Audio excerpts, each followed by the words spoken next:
to the High Value Man Conversation. This is episode 33, my friends, and out here in Dallas, Texas. This will be the new podcast studio. Right now, it is just a blank wall right behind, but excited to bring some new content to you guys and a couple new backgrounds and a whole lot of new, fresh episodes.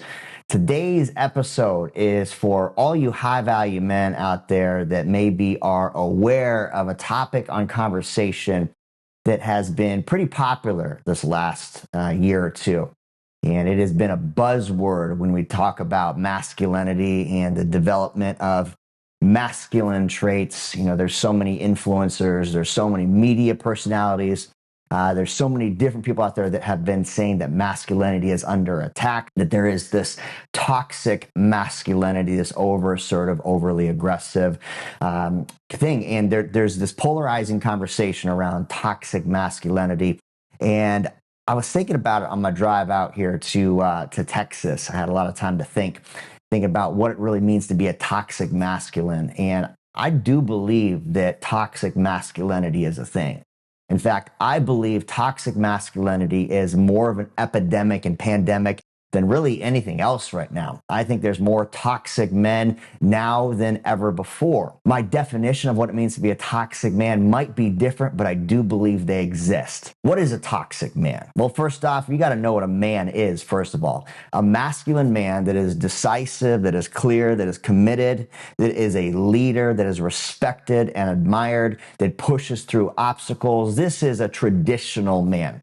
The leader in his household, the leader in his business, the spiritual leader for his friends, for his family, the leader that has clear vision, that lives by standard core values, that stacks victories. You think about the old traditional masculine men that we used to look up to. These are the men that could build a log cabin, that could go cut down a tree, that would go actually hunt, take down dinner, that would raise a family, that would be on the front lines being bold and courageous, that lived by core values, that were inspiring, igniting, and creating change in the world. That's a traditional man that we really look up to, that has built so many of the amazing frameworks that we are so blessed to be a part of. So what is the opposite of that? I think the opposite of that is truly a toxic man. The toxic masculinity that is getting all of this negative media news right now. But the truth of the matter is a toxic man has no vision. So he's jealous of another man that does. A toxic man has no core values. So he lives by his purposeless, pleasure-driven life. He's controlled by his vices. He's not stacking victories. So he has no confidence. He has no competence. So he's literally just going through life shortcutting, taking advantage, lying, cheating, manipulating. That's a toxic man. A toxic man is controlled by his vices. He's controlled by drinking, drugs, masturbation, and porn. So he has no natural masculine energy to go after the things that he wants. A toxic man is not living in alignment with his greatest purpose, his God-given talents, gifts, and abilities. He's not creating his vocation. He's clocking in at a dead-end job, the 9 to 5 that he hates, coming home, drinking a couple, disconnected and distracted from his wife or his kids, unless he's maybe divorced, been left and walked out on, and just surfing the internet, screen sucking, imagining and dreaming, and getting jealous of the other men that are living by their vision, living by their core values, that are choosing to make the hard decision to stack victories every single day. I believe toxic masculinity is a bigger problem than we're talking about right now. I think more so than anything, you're right. Masculinity is under attack, but it's under attack by these toxic men that are thinking that they're somehow going to want and wish their way into the life they know they deserve. So when you think about this, what really separates this toxic man, this Pam, this passive-aggressive man who is not going after his hopes, his dreams, his desire, not leading his women, his work in the world, and the high-value man, that traditional masculine, what separates these two men? I believe the thing that separates these two guys, first and foremost, is the ability to do the work, to raise their hand, to recognize they're not where they want to be.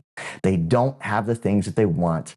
And there's a disconnect from where they are now, where they want, what they wish for, and where they need to go. There's a lack of action. There's a lack of action towards that vision.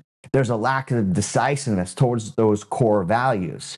There's a lack of stacking those consistent victories. And it's not because masculinity is under attack for any other reason than these type of men, these either toxic men or PAMs. I like to call him Pam, the passive aggressive man.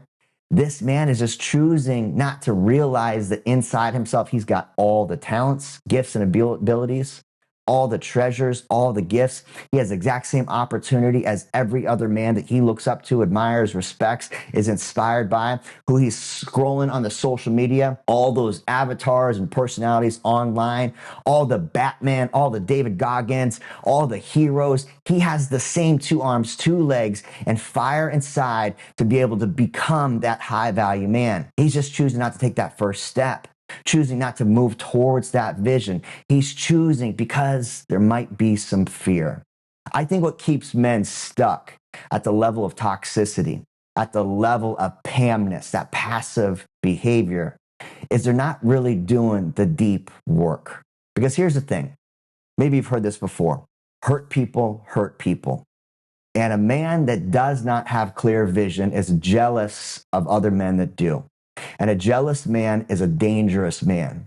This is a man that is creating toxicity in the world.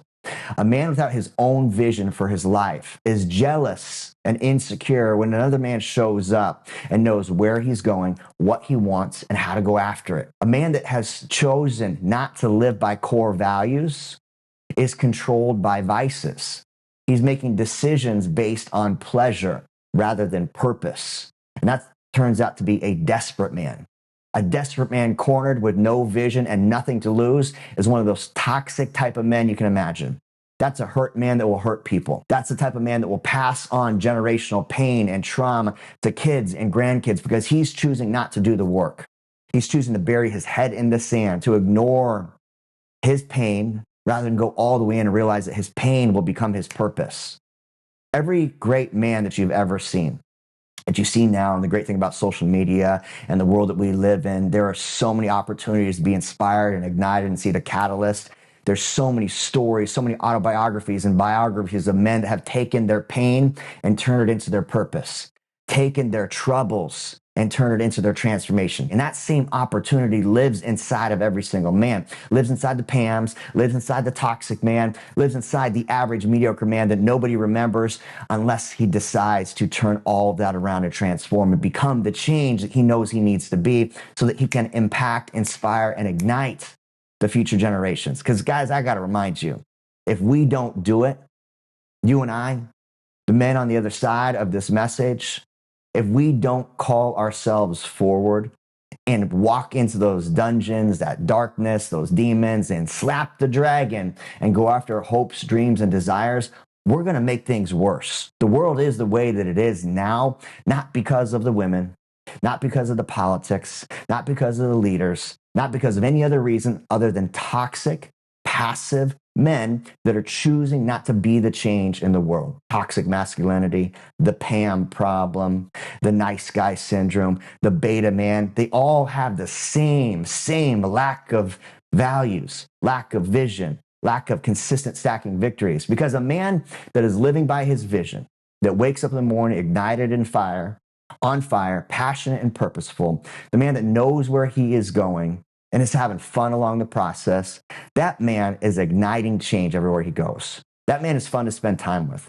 That's the type of man that his kids, his wife, his women, his work, and the whole world looks up to. That's the type of man that every one of us wants to be. It begins with your vision, men. After your vision, you define and refine and live by your core values. These become your decision-making muscles that help you become more disciplined. You have to know who you are by deciding who you are based on some core values. How will you know what to do, where to go, who to follow, what to believe in, where to spend your money if you don't have decision-making muscles like your core values? Your decision-making muscles help you become a disciplined man. They take away all the options. If you're a disciplined man that follows by core values, you're making decisions based on the core values, not on your feelings. You have the vision, you have the core values. Now all you got to do is stack consistent victories. And if you're first beginning on your personal development journey, maybe that first victory you stack is hitting the gym. becoming jacked and lean, losing the body fat, building the muscle, developing that sense of confidence and competence that you can truly take on the challenges of life. A man that respects his body, feels good in the meat suit that he's given, has confidence and competence, and that is the foundation to be able to take on your challenges, which are your vices. You want to overcome the drinking, the drugs, the masturbation, the porn. You want to be able to be a disciplined person that lives by integrity, serving the kingdom.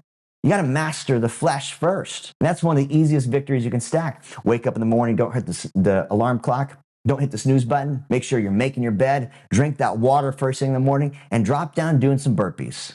That will get you in the habit of feeling good about yourself, stacking early morning victories, stacking those wins, building your confidence and your competence so you can tackle those challenges. You do the vision, you do the values, you do the victories. With enough repetition, the reps and the sets, you're going to start building that muscle. You build that muscle, those vices, which stand in the way of every man's greatness, those vices start to get smaller and smaller. As the vices get smaller, you take on greater challenges and something beautiful happens. Your voice starts to become clear.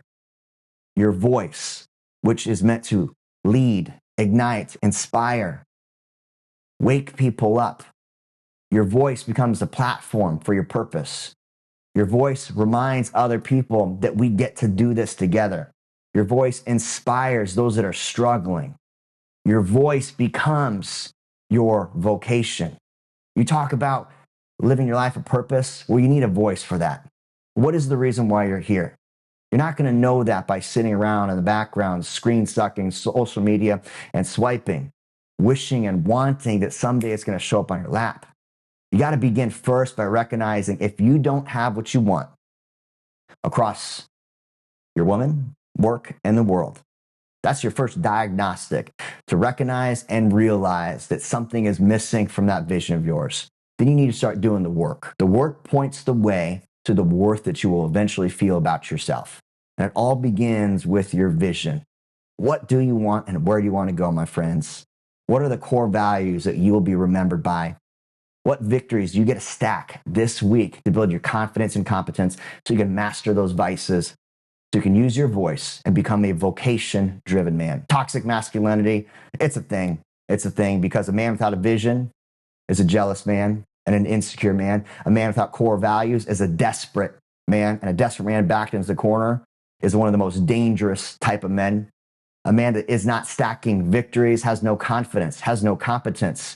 And so what do you think a man that feels stupid, that feels like he's not good enough, not worthy, feels desperate and has no direction, what do you think he's going to do inside the world? That's a toxic man that is going to destroy all that he has around him.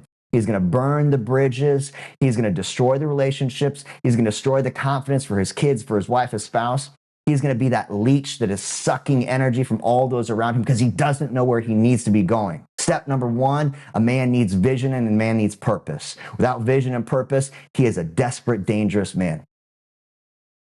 Think about this. Toxic masculinity. I agree 110%. But it all ultimately comes down to you deciding that you're going to be the change in the world, that you're going to ignite and inspire the men around you that need to be lifted up by living by your vision, living by your core values, stacking the victories, using your voice, overcoming your vices, and building your life's vocation. Pam, the passive-aggressive man, my friends, he's also known as the toxic man. All the same, it's a man that is choosing not to live by his God-given talents, gifts, and abilities. But the formula is simple. It all comes down to ultimately your vision, your values, your victories, your vices, so you can use your voice to become a vocation-driven man. Man, this is a quick episode, and I just want to drop this with you because I had a whole lot of time to think about this toxic masculinity thing at the end of the day. And ultimately, at the end of the day, the only reason why anyone would say that masculinity, why men are toxic, is because we've allowed that. We've created this, men. Let's not forget that we're the ones that have been in charge for how many years, and the world is where it is now because of us. So, what are you going to do about it? This is my call to action for you on the other side as a high-value man, a future high-value man. If you want to join the mission, be a part of the message, help build better men, shoot me a DM, shoot me a message, give me a 5-star review on this podcast, share it with a friend that needs to hear it, tag it, do me a favor and help spread the message, or go out on your own and use your platform, use your message, stand on a street corner and go be a disciple for the mission of men to build better men. Because I got to remind you, if we don't do something better, you and I, my friend, on this path, on this journey, nobody else is. Much love, many blessings. I'll talk to you soon. Boom.